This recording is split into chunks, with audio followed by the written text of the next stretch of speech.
অনেকদিন আগের কথা, আমি মনে হয় তখন ক্লাস 5-এ ছিলাম যখন সেই ঘটনাটি ঘটেছিল। এটি একটি ভুতুড়ে ঘটনা। আর এই ঘটনাটি রাতে ঘটেছিল। এই গল্পটি শুনে যদি আপনাদের ভয় লাগে তাহলে কিন্তু আমার কোনো দোষ নেই। নিজ দায়িত্বে শুনবেন। আমাদের বাড়িতে 2টি পুকুর আছে, যেগুলো আমাদের লিজ নেওয়া হয়েছিল তখনকার সময়ে। সেখানে অনেক মাছ চাষ করা হতো আর এজন্য পানিতে পোনা ছাড়া হয়েছিল। তবে ওই সময় হালকা বৃষ্টি ছিল। আর আমাদের পুকুরগুলো যেহেতু জমির পাশে ছিল, সেই অনুযায়ী কিছু দেশি মাছ পুকুরে নিয়ে আসার একটি পদ্ধতি ছিল। গ্রাম অঞ্চলের এইরকম পরিবেশের পুকুরের পাশ কেটে দেয়া হয় যাতে পুকুরের পানি বেশি হয়ে গেলে সেগুলো জমিতে চলে যেতে পারে। আর পানি যাওয়ার কারণে জমির মাঝে থাকা মাছগুলো পুকুরে আসতে শুরু করে। এইভাবে দেশীয় মাছ পুকুরে আনা হয়। তবে জমির যে কোনো মাছই আসে পুকুরে। এভাবেই আমাদের পুকুরে মাছ আনা হতো এবং অতিরিক্ত পানি বের করে দেয়া হতো। পুকুরের দক্ষিণ পাশে জমি ছিল। পুকুর আর জমির মধ্যে 1.2 ফিট জায়গা আছে। জায়গাটা দিনের বেলায় কিছুটা অন্ধকার আর ভয়ঙ্কর লাগে।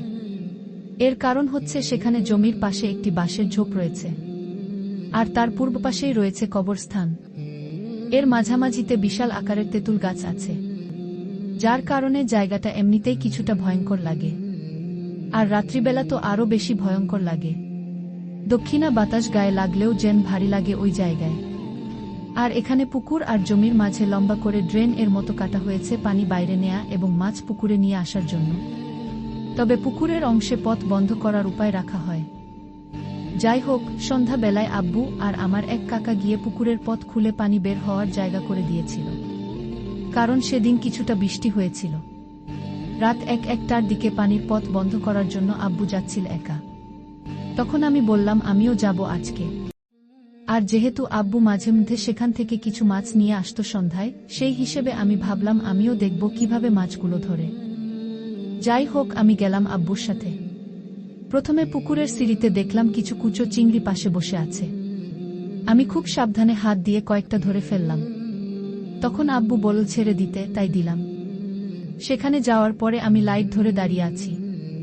তখন দেখলাম একটা মাছ জমি থেকে পুকুরের দিকে ঢুকছে। তখন আমি আব্বুকে বললাম আমি মাছটি ধরব। তখন আব্বু বলল ধরতে।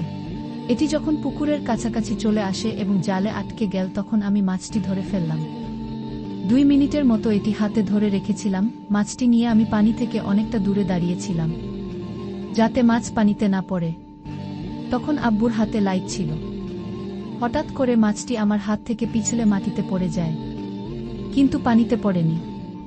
লাইটের আলো জায়গায় মাছটা পড়েছিল, কিন্তু এরপর তাকে আর দেখা যায়নি। তখন আমি কিছুটা ঘাবড়ে গেলাম।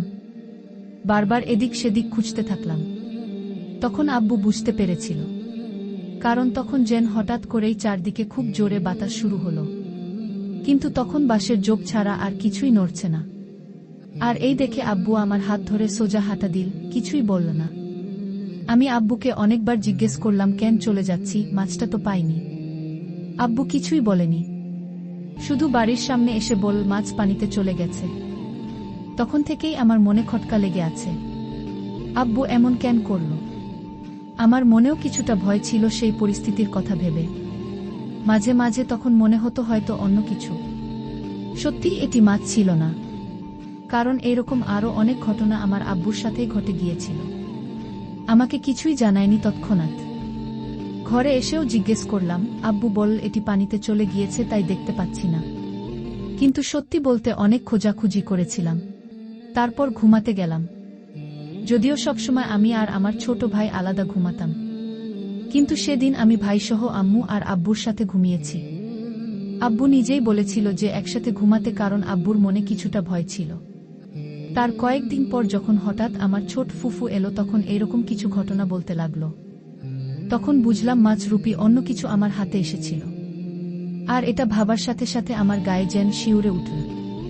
আর আব্বুও তখন বলল সেদিন আমার হাতে মাছ ছিল না, তাই পড়ার পর আর দেখতে পাইনি।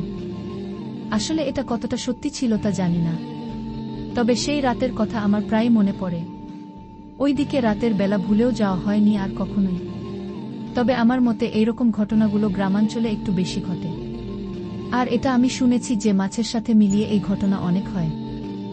এই ঘটনাটি সম্পূর্ণ বাস্তব আর আমার সাথে ঘটে যাওয়া কাহিনী। এমন কিছু ঘটনা আমার আব্বুর সাথেও ঘটেছিল, তা আব্বুর কাছেই শোনা। আগামীতে আরও একটি পর্বে শেয়ার করব।